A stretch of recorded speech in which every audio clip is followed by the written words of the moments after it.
मित्रों, इतिहास लोक में आपका अभिनंदन है। हम इतिहास दर्शन की बात कर रहे हैं और हमारे सामने प्रश्न यह था कि इतिहास विज्ञान है या नहीं, इतिहास कला है या नहीं, इतिहास विज्ञान और कला दोनों है या नहीं। इस सिलसिले में अपनी यह 8वीं मुलाकात है। वस्तुतः यह इस प्रश्न को लेकर जो बातें हुई हैं अब तक अपनी, उन सारी बातों के उपसंहार की मुलाकात है।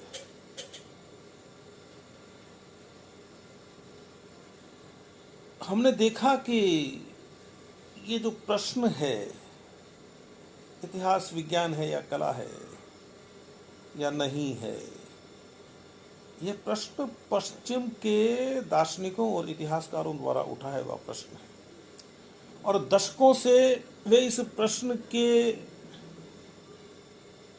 उत्तर को ढूंढने के चक्कर में आपस में उलझे हुए हैं। भारत चूंकि विश्व गुरु है, दुनिया में कहीं भी उठे दर्शन के प्रश्न की उपेक्षा नहीं कर सकता। इसलिए इस प्रश्न का उत्तर भारत ने दिया। असल में जो समस्या है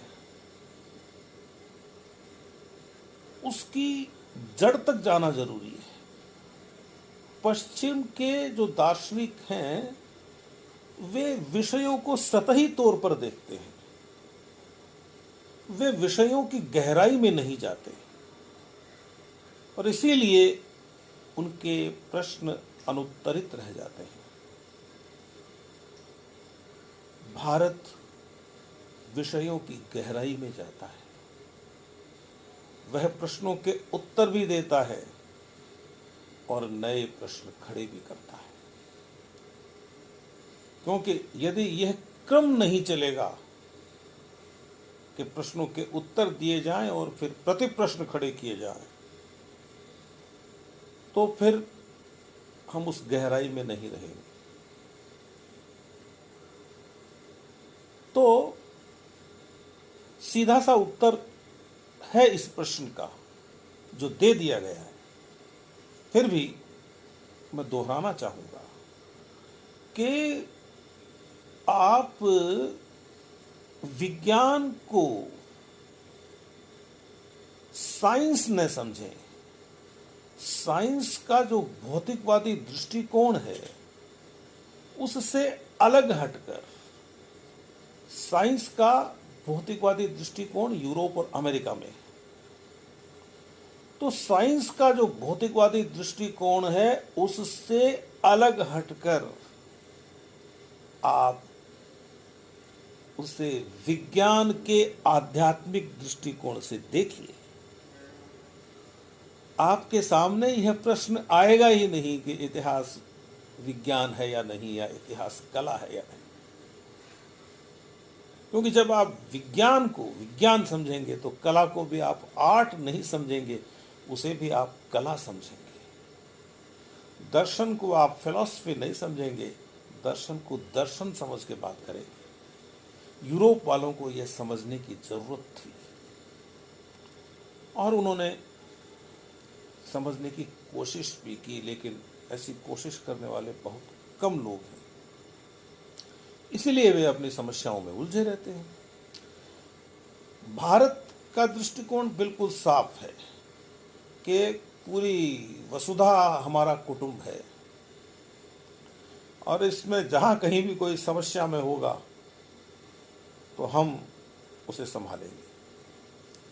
हमने इतिहास को संभाला है, इस तरह के प्रश्नों के उत्तर दिए। तो मैं जब आपसे आज विज्ञान की बात करूं तो आप ये समझिएगा कि मैं साइंस की बात कर रहा हूं। जब मैं इतिहास बोलता हूं तो आप समझना कि ये हिस्ट्री की बात कर रहा है, इतिहास की नहीं कर रहा है। और जब मैं कला बोलूं तो आप समझना कि ये आर्ट की बात कर रहा है, क्योंकि मैं यह जो विषय है इसे यूरोपीय अवधारणा के अनुसार चर्चा करके समाप्त करना चाहता हूं, क्योंकि यह प्रश्न उन्हीं का है। और बीच बीच में अपना जो भारतीय संस्कार है उस संस्कार को समाविष्ट करूंगा इस विचारधारा में, जहां मैं कह दूंगा कि भाई यहां आप विज्ञान को विज्ञान ही समझिए, आप इसको साइंस मत समझिए, या आप कला को कला समझिए, इसको आर्ट्स या आर्ट मत समझिए। खैर, तो मैं कुछ बरस पहले की बात है, मैं ये देख रहा था कि अपन इस विषय के संदर्भ में कि ये इतिहास विज्ञान है या नहीं है, कला है या नहीं है, कहीं पश्चिम के विचारकों में से किसी महत्वपूर्ण विचार को छोड़ तो नहीं गए हैं, या मुझसे कहीं छूट तो नहीं गया है, या कुछ मुझे लगा कि कुछ रह गया है। समाधान वहीं से आना चाहिए था, पश्चिम से, उसका संकेत तो आना ही चाहिए था। हमने तो खैर दिया ही है, भारतवासियों ने बहुत पहले से दे रखा है। हमने तो यह कह रखा है, साफ कह रखा है कि हर विषय, हर अनुशासन अपने आप में स्वतंत्र होता है, लेकिन वह दूसरे अनुशासनों पर, दूसरे विषयों पर निर्भर करते हुए स्वतंत्र होता है। इतिहास के क्षेत्र में शोध करने वाला कोई व्यक्ति यदि भूगोल विषय में शोध करने वाले व्यक्ति के पास जाता है, उसकी सहायता लेता है और वापस इतिहास में लौट आता है, तो इतिहास की स्वतंत्रता भंग नहीं होती है। यदि वो किसी वनस्पति शास्त्री के पास जाता है, यदि वह किसी रसायन शास्त्री के पास जाता है और वहां से अपनी समस्याओं के समाधान करके वापस इतिहास के जगत में लौट आता है, तो इतिहास का जगत इससे दूषित नहीं होता है, उसकी समृद्धि बढ़ती ही है। ज्ञान की सभी शाखाएं एक दूसरे से संपृक्त हैं, ज्ञान की सभी उपशाखाएं एक दूसरे से संपृक्त हैं। यह विभाजन तो हम अध्ययन की सुविधा के लिए करते हैं। अब आप देखिए, एक बड़ी व्यावहारिक बात है। मैं अनेक महाविद्यालयों में जाता हूं। विश्वविद्यालयों की बात तो अलग है, वहाँ का थोड़ा ढांचा अलग तरह का होता है। इमारत के ढांचे की बात कर रहा हूँ, बड़ा होता है। महाविद्यालयों में ये देखा है मैंने कि रसायन शास्त्र, भौतिक शास्त्र, वनस्पति विज्ञान, प्राणी शास्त्र, गणित, इन सारे विषयों की कक्षाएं एक ही मंजिल पे लगती है या एक ही विंग में लगती है। इनके डिपार्टमेंट्स, इनके लेबोरेटरीज सब एक ही दिशा में एक साथ देखने को मिलते हैं। मैंने अब तक किसी रसायन शास्त्र की प्रयोगशाला के पास इतिहास विभाग नहीं देखा या हिंदी विभाग नहीं देखा। कहना यह चाहता हूं कि हम एक इस तरह की मानसिकता में जी रहे हैं कि ये विषय तो विज्ञान के विषय हैं, इनको एक साथ कर दिया जाए, और किसी दूसरी विंग में इतिहास, राजनीति विज्ञान और समाज शास्त्र, लोक प्रशासन, हिंदी, अंग्रेजी, उर्दू, संस्कृत, इन विषयों के डिपार्टमेंट्स हैं वो एक लाइन में बना दिए जाएं, एक साथ बना दिए जाएं, एक साइड में बना दिए जाएं। क्यों भाई? आपको केमिस्ट्री के साथ हिस्ट्री का डिपार्टमेंट बना देने में, उसके पास बना देने में क्या दिक्कत है? लेकिन सोचने का ढंग ही वैसा बन गया है और यही समस्या है। ये समस्या हमें यूरोप और अमेरिका ने दी है, और ये अंग्रेजों के समय आई हुई समस्या है जिसको हम ढोते जा रहे हैं। जो नई शिक्षा नीति आई है उसमें मैं देख रहा हूं कि यह तो छूट मिल रही है कि एक रसायन शास्त्र पढ़ने वाला विद्यार्थी इतिहास भी पढ़ सकेगा। बहुत अच्छी बात है यदि ऐसा होगा। तो मित्रों, मैं ये देख रहा था कि भाई इसमें पश्चिम का कोई ऐसा विचारक मिल जाए जो जो ये विज्ञान, कला और इतिहास की जो समस्या है, इस समस्या का कोई व्यावहारिक समाधान देता हो। एक पुस्तक मेरे सामने आई, कई साल पहले की बात है। तो मैंने उस पुस्तक को गंभीरता से नहीं लिया। नाम तो सुन रखा था, पश्चिम में उस पुस्तक की लोकप्रियता भी है, और उस पुस्तक के लेखक को और उसके विवरण को बहुत सारी जगह उद्धृत भी किया हुआ मैंने पढ़ा। लेकिन उस पुस्तक को फिर सोचा कि देखना चाहिए। तो जब उस पुस्तक को देखा तो मुझे लगा कि कुछ बातें ऐसी हैं कुछ लेखों में जिन पर सहमति बन सकती है, और खास तौर से इस विषय को लेकर कि इतिहास विज्ञान है या नहीं, कला है या नहीं, या दूसरे अनुशासनों से इतिहास का संबंध क्या है। तो पुस्तक का नाम है नेचर ऑफ हिस्ट्री, और यह लिखी है ब्रिटेन के दार्शनिक ऑर्थर मार्विक ने। और इसमें जो ऑर्थर मार्विक का लेख है कि इतिहास को, या यूं समझिए हिस्ट्री को, साइंस या सोशल साइंस में से कहां रखना चाहिए, यानी क्या करना चाहिए इसका। तो जब इसको देखा, पुस्तक को, इस लेख को जब मैंने शुरू किया पढ़ना, मुझे बड़ा अच्छा लगा। और मैं ऑर्थर मार्विक महोदय की जो टिप्पणियां हैं, उनके आलोक में, उनके प्रकाश में मैं इस विषय का उपसंहार करना चाहूंगा। तो इन्होंने अपने लेख के प्रारंभ में ही लिखा है पहले तो कि भाई ब्यूरी ने जो प्रश्न खड़ा किया था कि इतिहास के अध्ययन में वैज्ञानिकता किस तरह से आए, और क्या इसे विज्ञान के सहारे की जरूरत है। मैंने कहा था कि ब्यूरी ने कहा कि इतिहास अपने आप में एक परिपूर्ण चित्र है। वे ये कहना चाहते थे कि इस चित्र को दिखाने की जरूरत नहीं है, अपने आप में ये अभिव्यक्त होता है। इतिहास एक रत्न है, ऐसा रत्न जिसके बारे में लोगों को पता चले, इसके लिए उसे किसी आभूषण में जड़ने की जरूरत नहीं। तो आर्थर मार्विक महोदय कहते हैं कि ब्यूरी के शिष्यों में ही मतभेद पैदा हो गए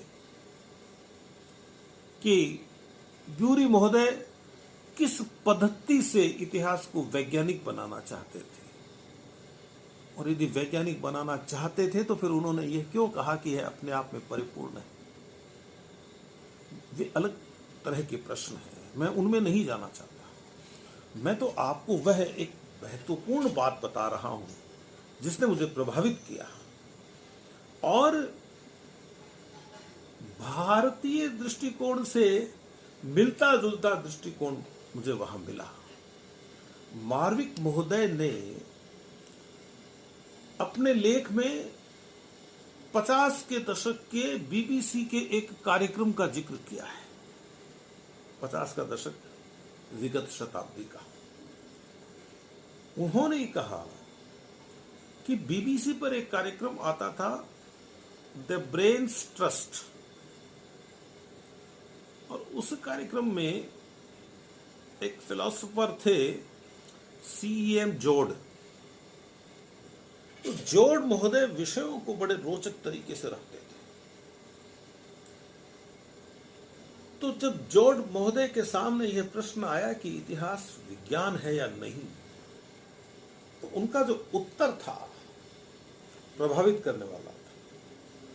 उनका उत्तर था कि इतिहास विज्ञान है या नहीं, यह इस बात पर निर्भर करता है कि आप विज्ञान को क्या समझते हैं।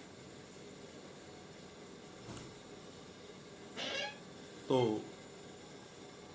बात वही हो गई कि यदि विज्ञान को आप भारतीय दृष्टिकोण से देखकर, मैं कह रहा हूं ये बात, आध्यात्मिक स्वरूप में ढालकर देखते हैं,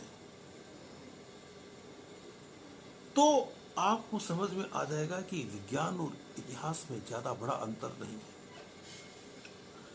लेकिन जॉर्ज महोदय की बात अधूरी लगी मुझे। जॉर्ज महोदय ने कहा कि इतिहास विज्ञान है या नहीं, यह इस बात पर निर्भर करता है कि आप विज्ञान को किस दृष्टि से देखते हैं।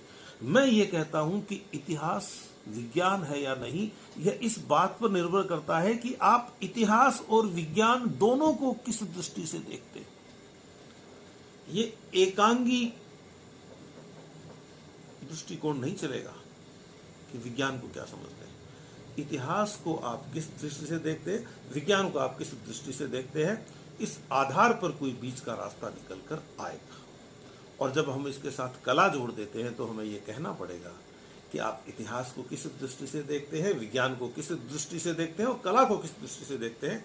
इस आधार पर आप इन तीनों के बीच में संबंध स्थापित कर सकते हैं और संबंध अच्छा ही स्थापित होगा। जैसे ये कहा जाता है कि इतिहासकार तो एक वैज्ञानिक का क्या मुकाबला करेगा। वैज्ञानिक तो प्रयोगशाला में काम करता है, फिर निष्कर्ष निकालता है और भविष्य के लिए काम करता है, भविष्य के लिए अपने नतीजे देता है। और इतिहासकार तो पुस्तकालय में बैठा रहता है। लेकिन ऐसा नहीं है। यदि एक वैज्ञानिक साइंटिस्ट लेबोरेटरी में बैठकर काम करता है, तो इतिहासकार भी अतीत की ओर लौटता हुआ तथ्यों के बीच रहता है, तथ्यों के मध्य काम करता है।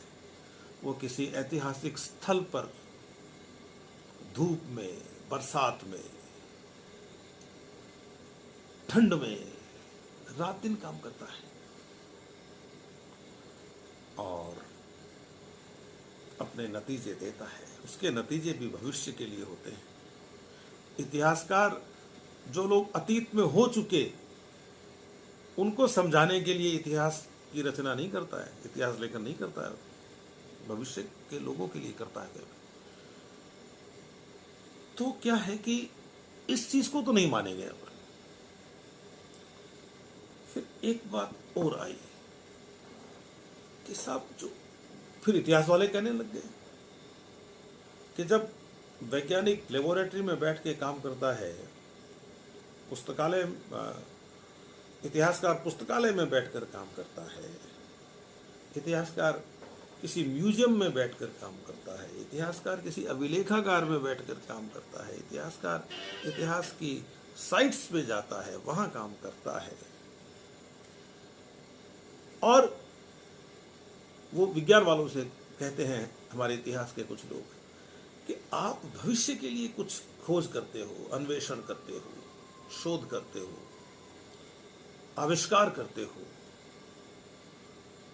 तो भविष्य में तो भविष्य के लिए काम कर रहे हो, तो उसका मूल्यांकन भविष्य में हो जाएगा, भविष्य में होगा। हम तो अतीत के विषयों पर काम करते हैं जिनका मूल्यांकन आज होता है। और एक और बात कहते हैं इतिहास के साथी कि साहब, तथ्यों को देखकर, उनका अध्ययन करके इतिहासकार को इंट्यूशन होता है, इंट्यूशन, इंट्यूशन, हाँ, उसको बोध होता है, उसको लगता है कि ऐसा ऐसा हुआ होगा। और विज्ञान वालों को इंट्यूशन नहीं होता, क्योंकि विज्ञान वाले अतीत से जुड़े नहीं होते। ये बात सही नहीं है। जब एक इतिहासकार किसी ऐतिहासिक स्थल पर काम कर रहा होता है तो उसके साथ वैज्ञानिक भी होते हैं। वह खुद ही एक वैज्ञानिक है, वैसे तो वैज्ञानिक भी होंगे। वो वहां जो चीजें मिलेंगी उन चीजों का समय निकालेंगे, चाहे वह कार्बन डेटिंग पद्धति हो या उसके आगे आने वाली और पद्धतियां हो। जो सारे घटनाक्रम को रिकॉर्ड करता है उसको क्या कहेंगे? वह भी तो एक पद्धति से ही करता है ना।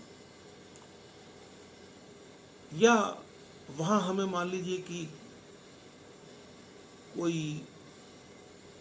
गुफा मिली और उस गुफा में चित्र बने हुए मिले, हम समझ नहीं पा रहे हैं कि इन चित्रों का मंतव्य क्या है। तो क्या हम एक चित्रकार को बुलाकर नहीं लाएंगे? एक से ज्यादा चित्रकारों को नहीं बुला कर लाएंगे?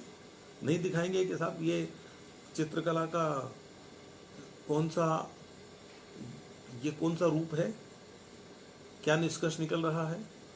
कहाँ अलग है? जुड़े हुए हैं आपस में। तो हम अतीत की ओर लौटते हैं इतिहास वाले, और ये कहते हैं कि हमें तो बोध होता है, सहज बोध होता है हमको, और हम समझ लेते हैं कि इसका मतलब यह है। विज्ञान वालों को नहीं होता। यह गलत बात है। एक वैज्ञानिक जब प्रयोग करता है तो ऐसे करना चाहिए या ऐसे करना चाहिए, यह निर्णय कैसे करता है? किस दिशा में जाना चाहिए, यह निर्णय कैसे करता है? पहले लोग क्या कर चुके, क्या यह देखना अतीत की ओर लौटना नहीं है? पहले मेरे जो पूर्वज वैज्ञानिक हैं वे क्या कर गए और मुझे किधर जाना चाहिए, और जब वह किसी निर्णय के क्षण पर पहुंचता है तो उसका इंट्यूशन ही उसके काम आता है। जो इंसान होगा उसमें तो बोध होगा, चाहे वह वैज्ञानिक हो, चाहे वह इतिहासकार हो, चाहे वह कलाकार। तो हम इस चीज को मान नहीं सकते। यह रचनात्मकता सभी में होती है। जो इंसान होगा, जो कलाकार होगा, इतिहासकार होगा, वैज्ञानिक होगा, वह रचनात्मक दृष्टिकोण नहीं रखेगा। उसका नजरिया यदि रचनात्मक नहीं है, सकारात्मक नहीं है, तो नतीजे अच्छे नहीं मिलेंगे।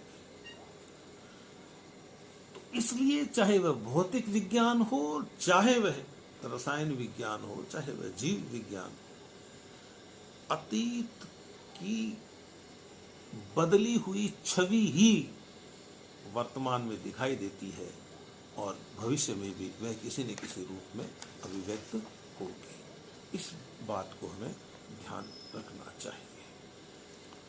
आप नहीं कह सकते, जब विज्ञान वाले ये कहते हैं सही नहीं, हम तो भविष्य के बारे में बताते हैं, भविष्यवाणियां करते हैं। हम ये बताते हैं कि सूर्य ग्रहण या चंद्र ग्रहण इस तिथि को होगा तो होगा, लेकिन मुझे आप ये बताइए, मौसम विज्ञान के क्षेत्र में काम करने वाले लोग ये कहते हैं कि कल ओले पड़ेंगे, कल बहुत तेज बारिश होगी, सब लोग अपना अपना बचाव रखें, बादल फट सकता है। और जब कल आता है तो कुछ नहीं होता। तो यह आपकी जो भविष्यवाणी है, बादल फटेगा, मैंने कहा ना फट सकता है, नहीं, बादल फटेगा, सावधान रहिएगा, भविष्यवाणी होगी, क्या पूरी हुई? कुदरत के जो नियम हैं, उन नियमों के बारे में यह दावा कैसे किया जा सकता है कि हमने इस नियम को सही खोज लिया? ऐसा नहीं हो सकता। भाई ऋग्वेद की तरफ जाके देखो ना, ऋत नियम को देखो ना। ऋग्वेद कहता है कि ये कुदरत, ये सृष्टि ऋत नियम से चलती है। प्रकृति के अपने नियम हैं और वे नियम निश्चित हैं। अब मानव वहां तक नहीं पहुंच पाता है, और पहुंच पाता है तो सारे नियमों की खोज वो नहीं कर सकता। ये दावा नहीं करना चाहिए विज्ञान वालों को। तो जो उदार वैज्ञानिक हैं, जो समझ रखते हैं चीजों की, वे नहीं करते हैं। कुदरत के नियमों को आप पूरा नहीं खोज सकते, और पूरा खोज लेंगे उसके बाद में फिर बचेगा क्या? ऐसा हो नहीं सकता। तो हमें थोड़ा सा ये ध्यान रखना चाहिए। और इसके अलावा ठीक है, हम ये मानते हैं कि इतिहासकार का यह कर्तव्य है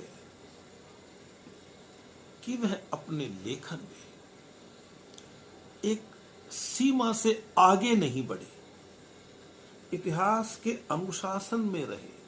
अब ब्यूरी महोदय ने या दूसरे लोगों ने, मैंने बहुत चर्चा की है पहले, ये कह दिया कि साहब आप अलंकार लगा लगा के, सजा सजा के अपनी बातों को प्रस्तुत करेंगे तो तथ्य छिप जाएगा। एक सीमा तक सही है।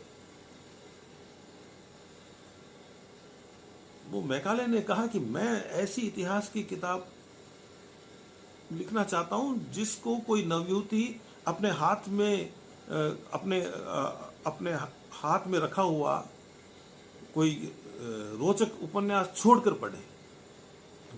किसी रोचक उपन्यास को वह पढ़ रही हो तो उसको छोड़ दे और मेरी इतिहास की किताब पढ़े। मैं तो अपनी किताब को इतना रोचक बनाना चाहता हूं, इतिहास की किताब को। यह भी अतिशयोक्ति है। नहीं, इतिहास में तथ्यों को उद्घाटित कीजिए, लेकिन आपकी कल्पना है, उस कल्पना की जो उड़ान है वह नियंत्रण में होनी चाहिए। नहीं तो आप कलाकार हो जाएंगे। एक कलाकार ही होता है जिसकी उड़ान असीमित होती है, लेकिन उसको भी स्वीकार करते नहीं हैं लोग। एक पायलट का चित्र बनाना है एक चित्रकार को, आप कल्पना कीजिए, वह पायलट अपनी सरकार के आदेश पर किसी दूसरे देश के किसी शहर पर बम गिराने जा रहा है। एक देशभक्त कलाकार को पूरी छूट है कि वह उस पायलट का चेहरा कैसा दिखाए। वह उस पायलट को हंसते हुए दिखा सकता है, प्रसन्न होते हुए कि मैं विनाश कर रहा हूं शत्रु का। लेकिन इस चित्र को स्वीकार कहां किया जाएगा? सिर्फ उसके देश में। उसके देश के बाहर उस चित्र का सम्मान नहीं होगा। कलाकार को अपनी कल्पना के घोड़ों को नियंत्रण में रखना चाहिए। उसे ज्यादा नहीं तो कुछ लकीरें तो उसके चेहरे पर ऐसी बनानी चाहिए जो दुख प्रकट करती हो, जो अवसाद प्रकट करती हो। तो सीमा तो कलाकार की भी होती है। एक कलाकार यह तो लिख सकता है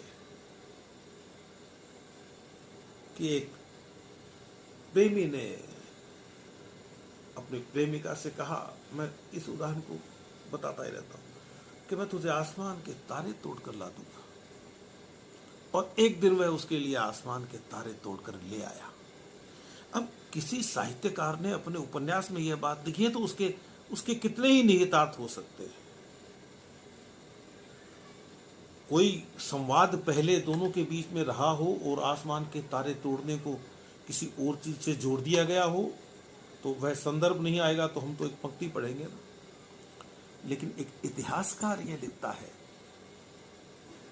कि एक उच्च कुल की रानी का एक निम्न कुल के सेनापति से प्रेम हो गया। बाद में उस सेनापति ने एक नए वंश की स्थापना की, वंश राज्य की स्थापना की, और रानी ने कहा कि मुझे आसमान के तारे तोड़कर लाकर दो। तो राजा ने, उस निम्न कुल के व्यक्ति ने जो बाद में राजा बना, एक उड़ान भरी अपने घोड़े से आसमान में, और वहां से वह तारे तोड़ लाया और लाके रानी के दामन में डाल दिए कि ये लो रानी जी, ये तारे। भले ही वह कोई तथ्य दे दे, उसमें इतिहासकार नहीं मानेगा। वहां वह व्यक्ति इतिहासकार नहीं है, वहां वह साहित्यकार हो गया, कलाकार हो गया। तथ्य रखने पड़ेंगे कि हाँ, एक निम्न कुल के व्यक्ति का उच्च कुल की रानी से प्रेम हो गया और बाद में उसने एक राज्य की स्थापना की, उसमें रानी ने उसका सहयोग किया, यह तो हो सकता है। तो अपने अपने घोड़ों को नियंत्रण में रखें सभी, इतिहासकार हो, कलाकार हो, वैज्ञानिक हो। तो अनुशासनों के बीच का संबंध ऐसा हो सकता है कि उस संबंध के आधार पर हम मानवता की और सेवा कर सकें। अब होने को तो यह भी हुआ कि इतिहासकार भविष्यवाणी कर नहीं सकता। कार ने तो अपनी किताब व्हाट इज हिस्ट्री में रोमानिया की क्रांति का नाम लेके बात कही है कि रोमानिया की क्रांति के बारे में इतिहासकार भविष्यवाणी कर सकता है या नहीं कर सकता है। भाई वैज्ञानिक भी पीछे के जो अनुभव हैं उनके आधार पर ही तो नई खोज करता है और वो भविष्य का मार्ग बताता है। तो इतिहासकार भी तो पीछे के अनुभवों के आधार पर हमें बता सकता है कि आगे ये होगा, और दोनों ही अपने दावे पे खरे उतरेंगे जरूरी नहीं है। अब कोविड-19 चल रहा है, एक वैज्ञानिक ये कह दे कि मैंने ऐसा वैक्सीन बना लिया है, टेस्ट कर लिया है, और इस वैक्सीन से अब किसी को भी कोरोना नहीं होगा, कोरोना पॉजिटिव नहीं बनेगा। क्या गारंटी है उसके बाद भी बन गए तो? और क्या पता कोरोना का यही रूप रहेगा या मनुष्य की प्रतिरोध क्षमता यही रहेगी? भविष्य के लिए इतना आश्वस्त होकर कहना, ये एक वैज्ञानिक की चूक भी हो सकती है। जैसे प्राकृतिक नियमों की व्याख्या वह पूरे दावे के साथ नहीं कर सकता, वैसे यह नहीं कर सकता। न्यूटन के सिद्धांत का क्या हुआ जब आइंस्टीन का सिद्धांत आया, सापेक्षता का सिद्धांत? आप बताइए। और न्यूटन ने ठीक है अपनी बात कही, लंबे समय तक वह बात लोगों ने सुनी, मानी, लेकिन फिर खारिज हो गई। तो ऐसा होता है। इतिहासकार भी क्या होता है, अब कोविड-19 के संदर्भ में इतिहासकारों का एक वर्ग यह अध्ययन करता है कि आज से 100 साल पहले भी इसी तरह की एक महामारी आई थी और लोग इतने समझदार नहीं थे, इसलिए उन्होंने क्वारंटीन होने का महत्व नहीं समझा, आइसोलेशन का महत्व नहीं समझा। इसके कारण करोड़ों लोग, 5 करोड़ लोगों के मरने की बात सुनते हैं, 5 करोड़, 3 करोड़, 2, जो भी संख्या है, इतने लोग मरे। लेकिन अब लोगों ने क्वारंटीन का महत्व समझ लिया है, इसलिए महामारी का वह भीषण रूप नहीं होगा। क्या यह इतिहासकार की एक भविष्यवाणी नहीं है? और वह इसमें इतिहासकार भी झूठा हो सकता है। तो एक संतुलित दृष्टिकोण की आवश्यकता हम लोगों को होती है।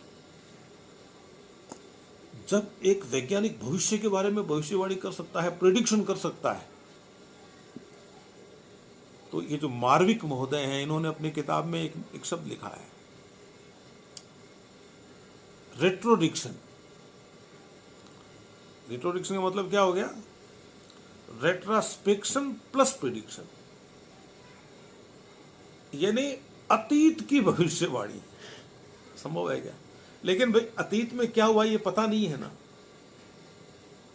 भाई इतिहासकार और एक वैज्ञानिक में यह समानता भी तो है कि एक ये कह रहा है कि मैं आपको वो बता रहा हूं जो भविष्य में होगा, और पता नहीं है आपको कि ऐसा हो सकता है क्या। और एक ये कह रहा है कि पता नहीं है आपको ऐसा हुआ था।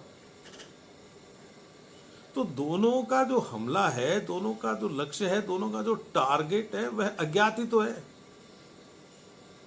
तो अज्ञात की खोज में तो लगे हुए हैं दोनों। तो यहाँ कितनी बड़ी समानता है दोनों के बीच में। तो एक आगे की भविष्यवाणी कर रहा है, तो एक पीछे में कभी भविष्यवाणी हो नहीं सकती। लेकिन ये जो टर्म दिए ना, उन्होंने रिट्रोडक्शन के प्रेडिक्शन, रिट्रोडक्शन प्लस प्रेडिक्शन बराबर अतीत के बारे में भविष्य, मतलब हम अतीत को उघाड़ रहे हैं और एक भविष्य के बारे में बता रहा है कि देखना जब नया सूरज उगेगा तो यह मिलेगा, आप ये देखना। तो ये कितनी बड़ी समानता है। इसलिए ये दोनों में टकराव की बात मैं नहीं मानता। और यही कला की स्थिति है। एक उपन्यासकार एक अपने उपन्यास में कल्पना करता है कि इस तरह की एक महामारी होगी और वह इस शहर से उठेगी और दुनिया में तबाही मचा देगी। एक उपन्यास की बात चल रही है, वह विषयांतर हो जाएगा। तो क्या हम ये मानेंगे कि उसको कुछ पहले पता चल गया था?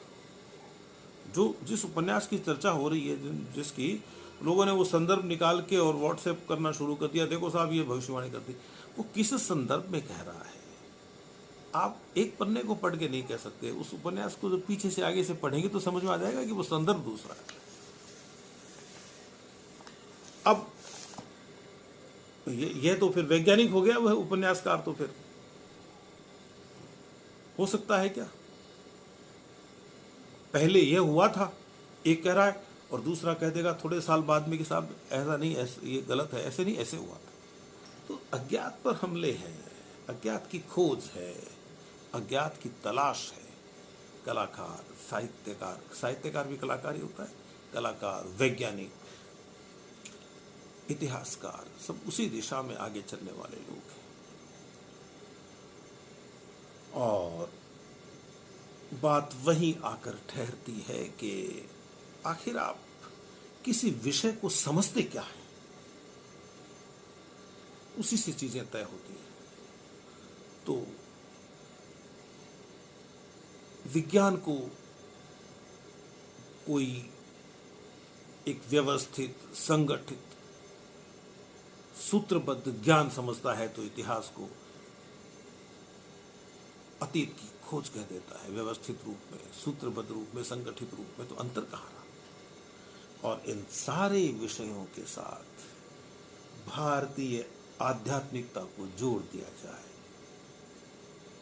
भारत यह कहता है कि मस्तिष्क से पढ़ो, लेकिन हृदय को उससे अलग मत करो। और हृदय अलग होता भी नहीं है, हम मानते नहीं है ना।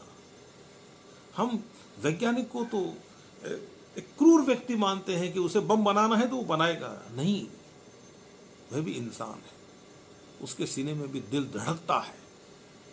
किन मजबूरियों में बना रहा है वह, उस किसी वैज्ञानिक ने किस मजबूरी में बम बनाया, और वो तो बना चुका, मर भी गया। वह इतिहासकार का काम है उसकी मनोदशा की पहचान करना। तो सारे विषय एक दूसरे से जुड़े हुए हैं। ये विभाजन की रेखाएं नहीं खींचनी चाहिए।